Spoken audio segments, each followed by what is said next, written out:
mama ko, iniwan ko doon sa baba muna kasi hindi na niya daw kaya papunta doon sa taas kasi ganyan siya. Alam niyo yun. Diretso talaga siya. So ako na lang ka-climb or magwo-walk papunta taas sa Mayor Cross. So nag time out muna siya. So yung mga makikita nyo dito din, so yung makikita nyo dito, I'm sorry guys, super napapagod na ako. Ilang step pala yun ha. So yun, kanina doon ako galing. Like how many minutes lang talaga, no? So doon ako galing guys. So super big achievement na to para sa akin. So if dadaan kayo dito, if may bala kayo na pupunta kayo dito, yung makikita nyo dito sa papuntang pataas sa Mayor Cross ay yung Station of the Cross.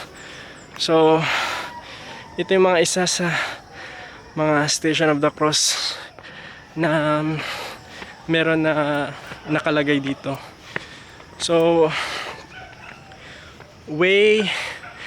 just a quick story guys, okay, way back when I was in high school or when I was still a child na dito ako lumaki sa Zamboanga.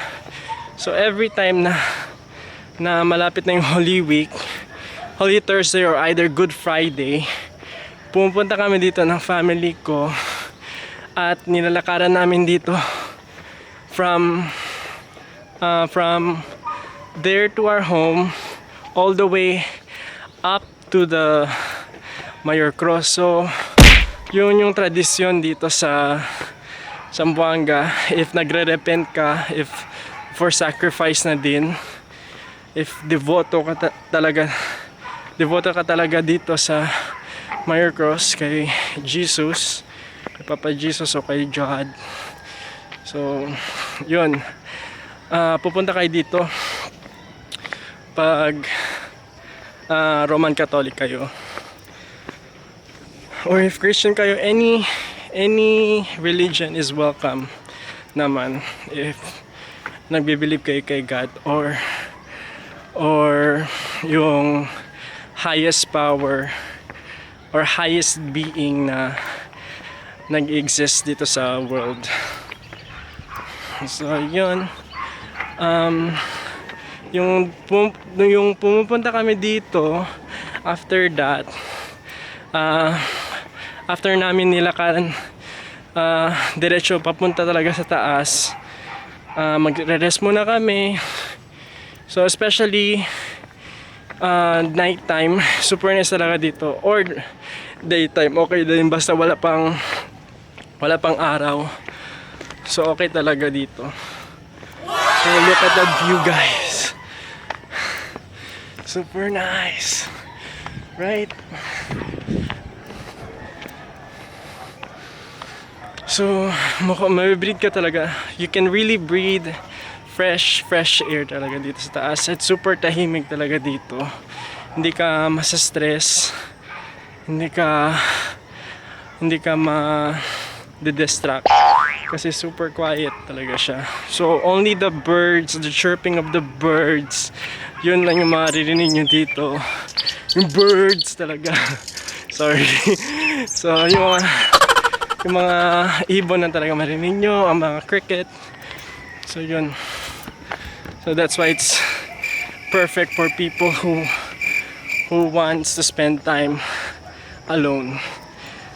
Kung tingnan nyo guys, wala talagang tao. Ako lang talaga yung tao dito.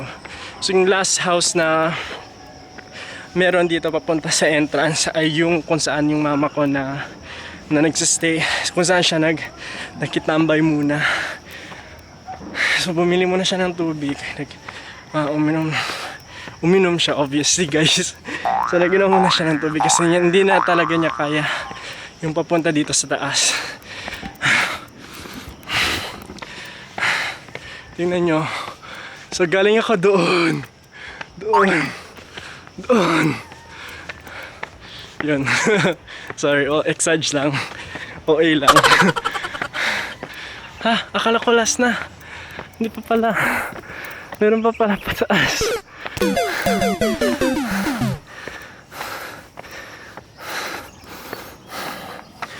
Ito yung view dito ngayon.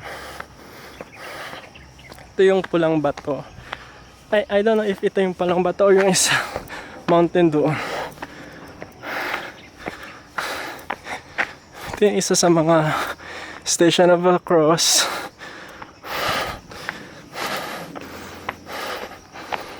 So one more turn at pwede na ako magbaba. So galing pa ako doon sa baba. Isa-search ko mamaya guys kung ilang kilometers talaga yung nilakaran namin ng mama ko. So ito wala tong break guys, diretso to. Wala talagang parang time first. Time first. Hindi ko makross yung kamay ko. Pero pag nahulog kayo dito, it's super dangerous. Dangerous talaga. Baka magro-rolling in deep kayo pababa nito. So kasi bangin na kasi siya. So nice din siya kasi may nilagay nila ng mga stairs dito. Guys, hindi pa pala yung akala ko isang turn na lang, pero meron pa pala. So yun, dyan tayo maglalakad. Yan ang lakaran natin or hiking. So perfect talaga to guys sa mga beginners na mga hikers like me.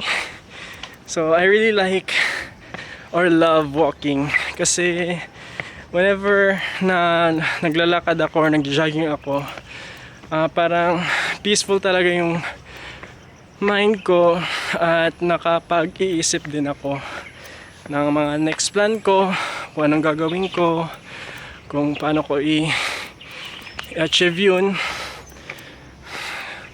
So it's really great for you all of you guys na magja-jogging. Especially here kasi anong mawawala sa'yo? May good health ka na, no? Babalik-balik. So mabuti na to sa katawan mo, at least nag-sweat out ka. So okay na din to, at least nakakapagbawas ng timbang at healthy ka pa, hindi ka pa ma-heart attack pag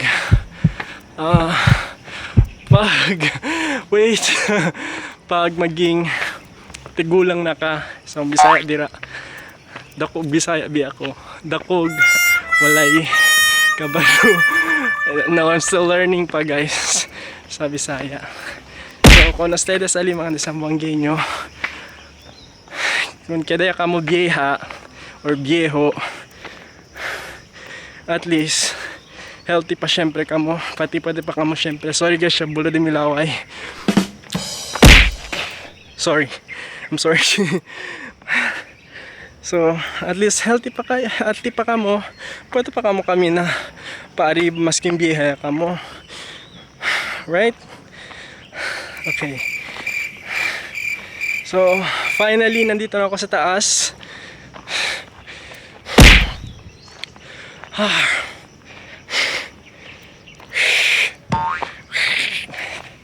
So parang na-dragon ako ito sa sobrang pagod, sobrang swoot. What's that? What does that mean? So sorry guys, hindi na tayo. So ito na yung Mayor Cross the much awaited part of the vlog. So, yung dito, pwede kayo mag-light ng candles dito, pero hindi ako nagdala ng candle at ng posporo or lighter. So, ito talaga yung usually goal ko pag pumunta ako dito sa Zamboanga.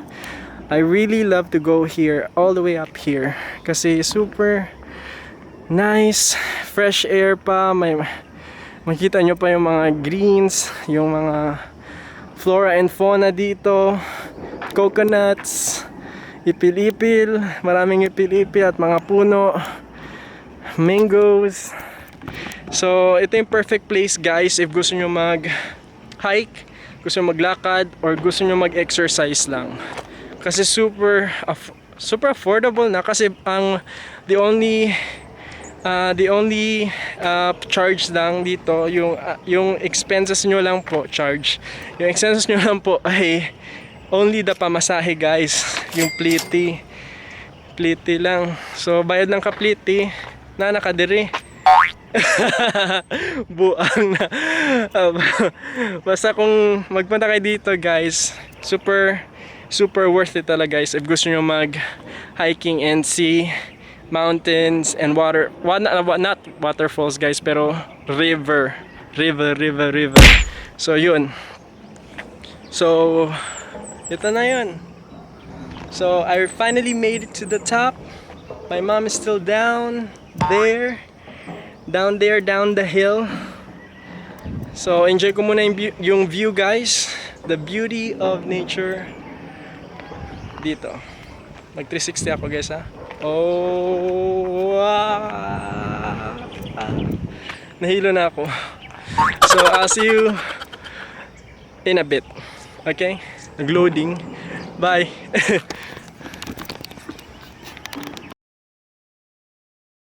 2 hours later.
So hey guys, good day.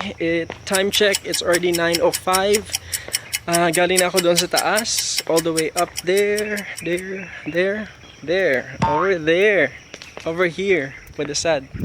So galing ako doon kanina. So as you know guys, perfect talaga yung timing din nung pinuntahan namin yung place na dito sa Abong-Abong sa Mayor Cross.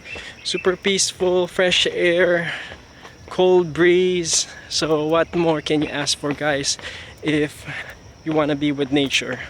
So it's totally the perfect package guys if gusto nyo mag-hiking, exercise, and do everything that you want, as long as it's safe guys, okay? So bababa na ako. Magkikita na kami ng mama ko doon sa baba kasi tumawag na siya. Tumagal din ako doon like 20 minutes or 30 minutes ganun. So at least check Abong-Abong, at least balik ako dito. Kasi nung last time pumunta ako dito, same as well. It's super nice but even better ngayon. Kasi inaalagaan nila yung mga puno nila dito. And walang mga illegal cutting of trees. So at least nag-help na din to sa environment na mag-contribute ng maraming oxygen and to help the birds, yung mga animal din na may matitirahan na din sila at least hindi nasira yung mga bahay nila din, no? So be environmental friendly, guys. Bulong na naman ako. So be environmental friendly, guys. Pag may basura, itapon nyo sa tamang paraan. Okay? So separate yung plastic at yung mga papel. So bababa na ako. So I'll check in with you guys later. So I'll have to concentrate going down kasi downhill talaga siya. As you know. Nung kanina nung pumunta ako dito sa house. Okay, never mind, guys. So move on ako, guys. So be right back, guys. And I'll see you down yonder. Bye.